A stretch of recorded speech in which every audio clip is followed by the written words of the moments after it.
अस्सलामु अलैकुम वरहमतुल्लाहि वबरकातुहू।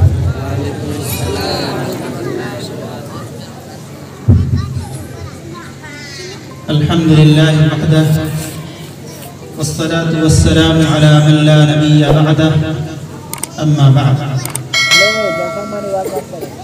क़ाल अल्लाहु तबारक व तआला अऊज़ु बिल्लाहि मिनश शैतानिर रजीम, बिस्मिल्लाहिर रहमानिर रहीम। या अय्युहल्लज़ीना आमनू क़ू अन्फुसकुम व अहलीकुम नारा वक़ूदुहा अन्नास वल हिजारा अलैहा मलाइकतुन ग़िलाज़ुन शिदादुन ला यअसूनल्लाह मा अमरहुम व यफ़अलून मा यु'मरून। सदक़ल्लाहुल अज़ीम। वक़ाल नबी सल्लल्लाहु तआला अलैहि वसल्लम कुल्लुकुम राइन व कुल्लुकुम मस्ऊलुन अन रइयतिही औ कमा क़ाल अलैहिस्सलातु वस्सलाम। स्टेज पे जलवा अफरोज़ उलमाए किराम, पर्दा नशीन ख़वातीन और मुअज़्ज़ज़ सामईन, मग़रिब के बाद से इस जलसे का आगाज़ हुआ। दीनियात मकतब के तलबा ने बहुस्न खूबी अपना प्रोग्राम पेश किया। आप में से बहुत सारे लोगों ने तलबा का प्रोग्राम देखा भी, उनकी क़िराअतें भी सुनी, उनकी नात, नज़्म, हम्द और सवाल जवाब के अंदाज में इस्लामिक जनरल नॉलेज से भी आप हज़रात वाक़िफ़ हुए। इसी मुनासिबत से मैं आप हज़रात की खिदमत में चंद बातें अर्ज़ करने की कोशिश कर रहा हूँ। दुआ फरमाएं कि अल्लाह ताला उन बातों पर हम सब को अमल पैरा होने की तौफ़ीक़ अता फरमाए। हज़रात, कुरान पाक की वो आयत जो मैंने आपके सामने खुतबे के दौरान अभी पढ़ी थी, या अय्युहल्लज़ीना आमनू क़ू अन्फुसकुम व अहलीकुम नारा। अल्लाह रब्बुल इज़्ज़त ने इस आयत के अंदर फरमाया कि ऐ ईमान वालों, अपने आप को और अपने अहल इयाल को जहन्नम की आग से बचाओ। हट यार। वक़ूदुहा अन्नास वल हिजारा, जिस आग का ईंधन इंसान और पत्थर है। अलैहा मलाइकतुन ग़िलाज़ुन शिदादुन ला यअसूनल्लाह मा अमरहुम, जिस आग के ऊपर सख्त तरीन और बहुत गुस्से वाले और ताकतवर फरिश्ते अल्लाह रब्बुल इज़्ज़त ने मुसल्लत कर रखे हैं। ला यअसूनल्लाह मा अमरहुम, वो अल्लाह रब्बुल इज़्ज़त के हुक्म की खिलाफ वर्जी नहीं करते। व यफ़अलून मा यु'मरून, और वो तमाम वही चीज़ करते हैं जो अल्लाह ने उनको हुक्म दिया।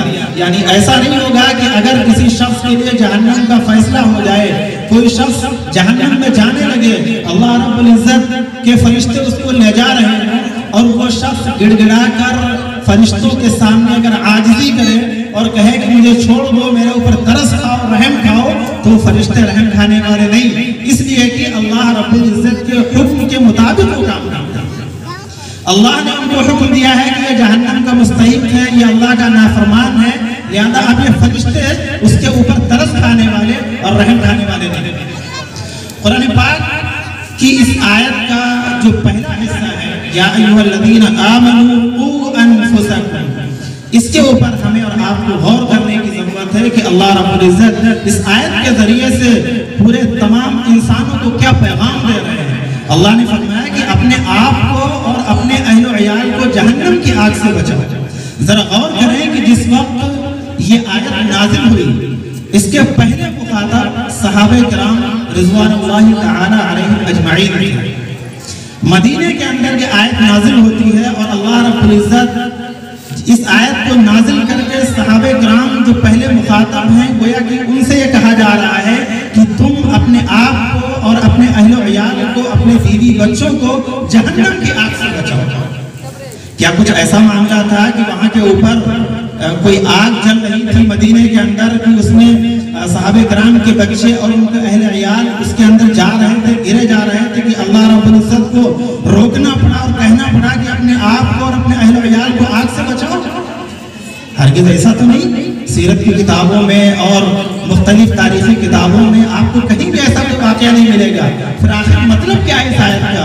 इस आयत में अल्लाह रब्बुल इज्जत जो आग से बचने का हुक्म दे रहे हैं और अपने बच्चों को और अपने अहलो अयाल को बचाने का हुक्म दे रहे हैं, इसका सिर्फ और सिर्फ मतलब यह है कि आप अपने बच्चों की ऐसी दीनी और सही तरबियत कर दीजिए कि वो कभी भी आइंदा आने वाले जमाने में कभी भी वो इस्लाम से हट करके जिंदगी गुजारने वाले इस बात की यकीन कर लीजिए। और सिर्फ यही नहीं कि अल्लाह रब्बुल इज्जत ने हमको हुक्म दिया, पैगंबरों ने इस आयत के ऊपर और इस तरीके पर अमल करके भी दिखाया।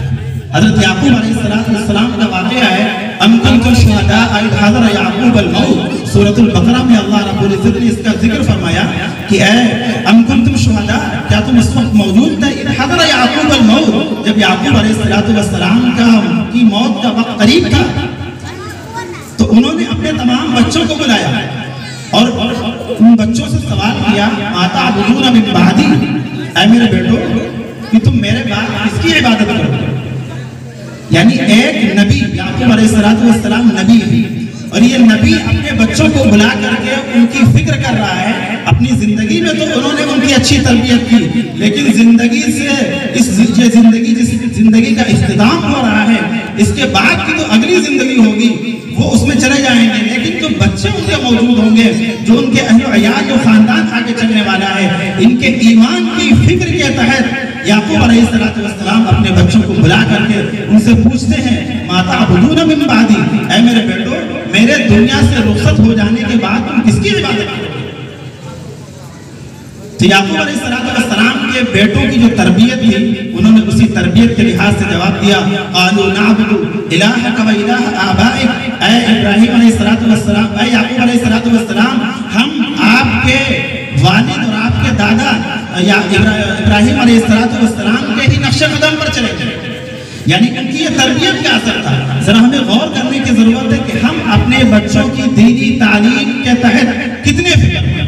एक नबी तो अपने बच्चों की जिंदगी में तरबियत तो किया ही, जिंदगी से जाने के बाद आगे खुद जा रहा है लेकिन अपने बच्चों की फिक्र कर रहा है।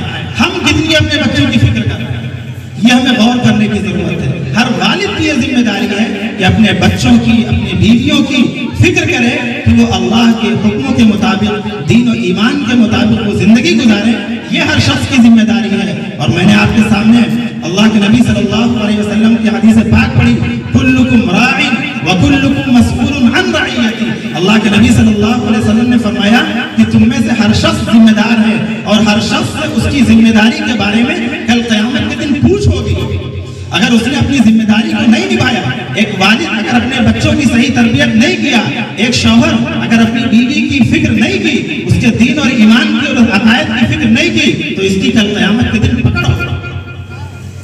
सूरतुल अहज़ाब के अंदर अल्लाह रब्बुल इज्जत ने इसका जिक्र फरमाया, वक़ालू रब्बना इन्ना अताअना सादतना व कुबराअना फ़अज़ल्लूना सबीला, कि कल क़यामत के दिन हमारे मातहत लोग, हमारे बच्चे, हमारे वो बच्चे जिनको हम अपने जिगर का टुकड़ा कहते हैं, जिनको अपनी जान कहते हैं, सब कुछ कहते हैं, कल क़यामत के दिन अगर इन बच्चों की हमने तरबियत नहीं की, इनको सही और सीधा रास्ता नहीं दिखाया, तो कल क़यामत के दिन अल्लाह की बारगाह में ये बच्चे खड़े हो जाएंगे और कहेंगे, इन्ना अताअना सादतना व कुबराअना फ़अज़ल्लूना सबीला। ए अल्लाह, हमने तो अपने बड़ों के नक्शे कदम पर हम चले,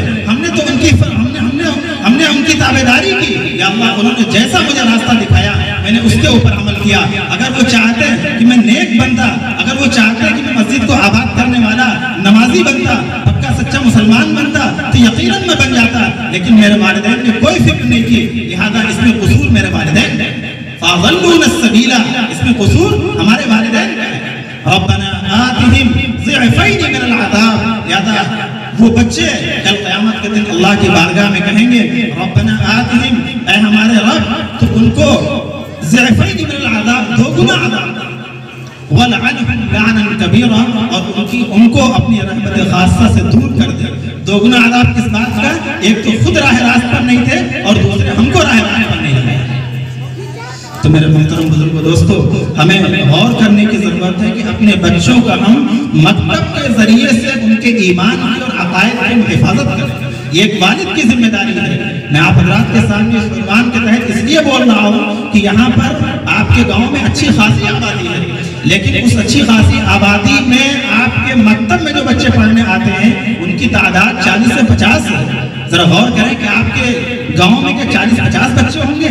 कतान नहीं। अगर 100-150 मकान यहाँ पर हैं, हर मकान में 2 बच्चे तो कम अज कम 2 बच्चे होंगे। अगर 150 मकान 300 बच्चे हो गए, वो 300 बच्चे मुकम्मल के मुकम्मल मकतब में आना चाहिए। तब हम समझेंगे कि आपने अपने बच्चों के दीन और ईमान की फिक्र की। इस दीनियात सिलेबस के अंदर, निसाब के अंदर क्या पढ़ाया जाता है? दीन की बुनियादी तालीम दी जाती है। दीन की बुनियादी तालीम का मतलब यह है कि बच्चे कुरान पढ़ना सीखेंगे, बच्चे अहादीस मुबारका याद करेंगे, बच्चे अल्लाह के नबी सल्लल्लाहु अलैहि वसल्लम की सुन्नतों को याद करेंगे, उस पर अमल की उनको ताकीद की जाएगी। बच्चे कुरान पाक की सूरतें याद करेंगे ताकि नमाज के अंदर उनको पढ़ सके। बच्चों को नमाजें सिखाई जाएंगी, उनके अकायद को मजबूत किया जाएगा। अकायद की बातें उनको कलमे के अंदाज में, सवाल जवाब के अंदाज में और फिर मज़ामीन की शक्ल में उनको पढ़ाया जाएगा। इसी तरह बच्चों को इस्लामिक जनरल नॉलेज के तहत इस्लामिक चीजें बच्चों को याद कराई जाएंगी। बच्चों को उर्दू पढ़ना सिखाया जाएगा ताकि ये बच्चे किसी भी तरह की उर्दू की किताब लेकर के, जो हमारे अकाबिरीन ने लिखी थी, जिससे हमारे अंदर एक ईमान की ताजगी पैदा होती है, उन किताबों को पढ़ के बच्चों के ईमान ताज़ा होगा, उनके अकायद महफूज होंगे। तो ये दीनियात की फिक्र और इस मकतब की फिक्र यही है कि हमारा हर बच्चा, कौम का हर बच्चा, उसका ईमान और उसके अकीदे की हिफाजत हो सके। इसी के खातिर मकतब का यहाँ पर क़याम किया गया। माशाअल्लाह मौलाना रिजवानुल्लाह साहब काफ़ी मेहनत कर रहे हैं और उन्होंने इस मेहनत का उनकी इस मेहनत का नतीजा नजर भी आ रहा है कि अल्हम्दुलिल्लाह 2-3 महीने के अंदर उन्होंने ये रिजल्ट पेश किया कि बच्चे अच्छे अंदाज में कुरान पाक की तिलावत पेश किए, बच्चों ने अच्छा प्रोग्राम पेश किया। ये उनकी मेहनत नजर आ रही है, लेकिन इसमें आप हज़रात का सपोर्ट और आप हज़रात का ताउन निहायत जरूरी है। अगर आप साथ देंगे तो उनकी हिम्मत अफजाई होगी, वो मजीद अच्छा करने की कोशिश करेंगे। लेकिन अगर आप उनका साथ नहीं देंगे तो उनकी हिम्मत पस्त हो जाएगी और वो पीछे हट जाएंगे। लिहाजा ये आपकी जिम्मेदारी बनती है कि आप मकतब को आगे ले जाएं और आप उनका ताउन करें, आप उनकी मदद करें हर लिहाज से। अगर यहाँ पर फीस रखी गई है, जो भी फीस तय की गई है, आप हज़रात उसमें ताखीर न करें, वक्त पर फीस की अदायगी करें।